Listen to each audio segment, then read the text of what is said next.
যারা মাতৃভাষায় কথাবার্তা বলে তারা সবাই উদ্যোগী হয়েছে কিভাবে মাতৃভাষার সৌরভকে ছড়িয়ে দেওয়া যায়। মাতৃভাষা না থাকলে মানুষ বাঁচবে না। 21 ফেব্রুয়ারি আমাদের কাছে খুব সুন্দর একটি দিন। আন্তর্জাতিক মাতৃভাষা দিবস উপলক্ষে আজকে আমার এই কবিতা উপর বাংলার কবি শামসুর রহমানের লেখা বাংলা ভাষা উচ্চারিত হলে। বাংলা ভাষা উচ্চারিত হলে নিকান উঠোনে ঝরে রোদ, বারান্দায় লাগে সোনার চঞ্চল। বাংলা ভাষা উচ্চারিত হলে অন্ধ বাউলের একতারা বাজে উদার বৈরিক মাঠে, খোলা পথে উত্তাল নদীর বাঁকে বাঁকে। কিভাবে মাতৃভাষার সৌরভকে ছড়িয়ে দেওয়া যায়। মাতৃভাষা না থাকলে মানুষ বাঁচবে না। যখন মানুষ নিজেকে আত্মমুখী চিন্তা ভাবনায় আত্মকেন্দ্রিক করে তুলতে ব্যস্ত, আপনি তখন গৃহের আগল ভেঙে অলিতে গলিতে রাজপথে আসেন। শুধু মানুষকে ভালোবেসে মানবতার গান গেয়ে অন্ধ আতুর্জনের সেবায় সতত নিমজ্জিত থেকেছেন।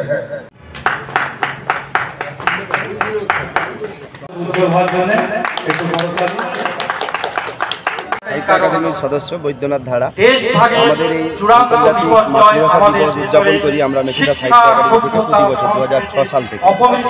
আমরা যে সুন্দরভাবে নিয়ে আমরা এই অনুষ্ঠানের সাথে সাথে কিছু সামাজিক কাজ, ছেলে মেয়েদেরকে আমরা শিক্ষা সামগ্রী প্রদান করি। 15 বছর কম্বল বিতরণ করেছি। তার সাথে সাথে আরো অন্যান্য সামগ্রী আমরা করা হবে। 30 জন ছাত্রকে খাতা পেন দেওয়া হবে এবং তার সাথে সাথে যে সমস্ত ভাষা নিয়ে আন্তর্জাতিক মাতৃভাষা আমরা যেটা পালন করছি, যে প্রত্যেকের মায়ের ভাষা অমর করে গেছে, তাদেরকে আমরা পৃথিবী থেকে হারিয়েছি। যেমন সলিল চৌধুরী, গৌরীপ্রসন্ন মুখোপাধ্যায়, তালাক মাহমুদ, আরো অনেকে যারা আছেন বাংলা ভাষাকে সুন্দর রূপদান করে গেছেন গানের মাধ্যমে, তাদেরকেও আমরা দেখেছি, শ্রদ্ধার্ঘ্য নিবেদন করেছি।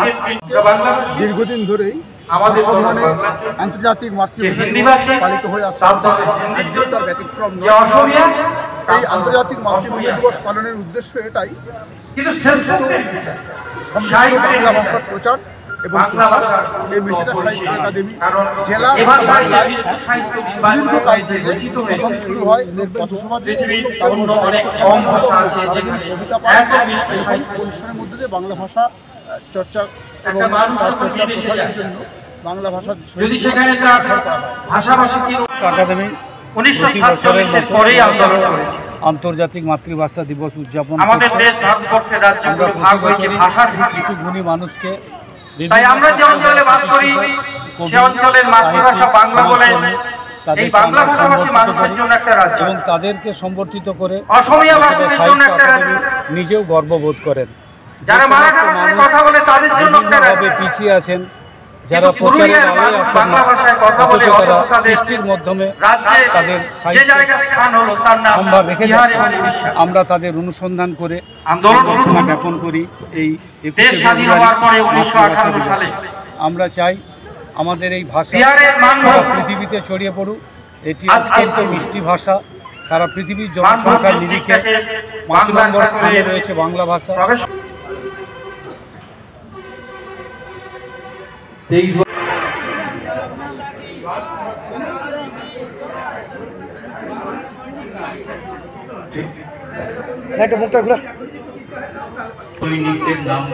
কোথা থেকে এসেছো?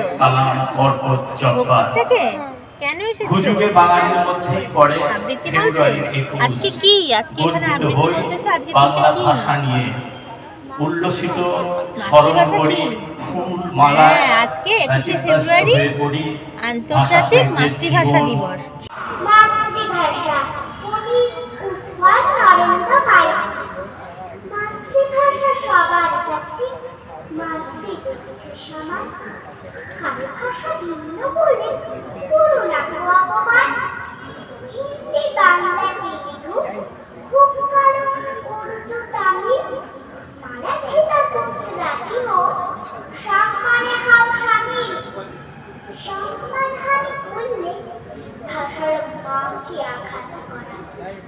শুনতে পারি বুঝি কি মায়ের সন্তানেরা আজ কাকে বাঙাল মা ফেব্রুয়ারি মহানুষী খুশি যে কত শহীদ হলে আন্দোলনে বইল কত রক্ত ধারা। বিফল হল সেই ধারাকে চেষ্টা পৃথক করা। বাংলা ভাষা রক্ষিতে প্রাণ দিয়ে কত সন্তান। আমরা আজকে অনুষ্ঠান করছি, আমরা সম্মানিত করছি, এটা আমাদের কোনো আমরা মানে তাদেরকে সম্মানিত করছি না, আমরা নিজেরাই কিন্তু সম্মানিত হচ্ছি। আজকে আমরা সবার সামনে তাকে যদি অগ্রজ বলে থাকি, তিনি যদি আমাদের অগ্রজ অক্ষর পুরুষ হয়ে থাকেন, তাহলে নিশ্চয়ই আমরা পরের প্রজন্মে আমরা আছি। আজ সকালে অসীম ছিল একটা অনুষ্ঠানে ছিলাম, বলছিলাম যে বাংলা ভাষা বলতে ভালো লাগে, যে আমাদের ভাষা ইত্যাদি, কিন্তু আমরা কি বাংলা ভাষা নিয়ে চর্চা করি?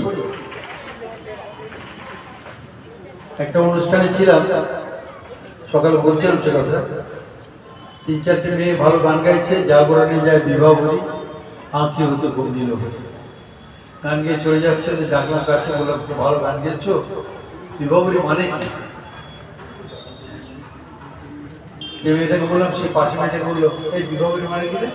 সে তার পাশে মেয়েটাকে জিজ্ঞেস করলো বিবাহের মানে কি রে? সবাই একে অপরকে জিজ্ঞেস করছে, বিবাহের মানে জানি না, শুধু গান গিয়ে গেছি জাগরণে যায় বিবাহ। আমি ডেকে বললাম যে বিবাহের মানে রাত, রবীন্দ্রনাথ লিখেছে জাগরণে যায় বিবাহ বলি আঁকি হতে খুব দিল। ভাষা দিবস আমরা অনেক গুণীজনের সান্নিধ্য পেয়েছি আজকে, এটা আমাদের অনেক পরম সৌভাগ্য।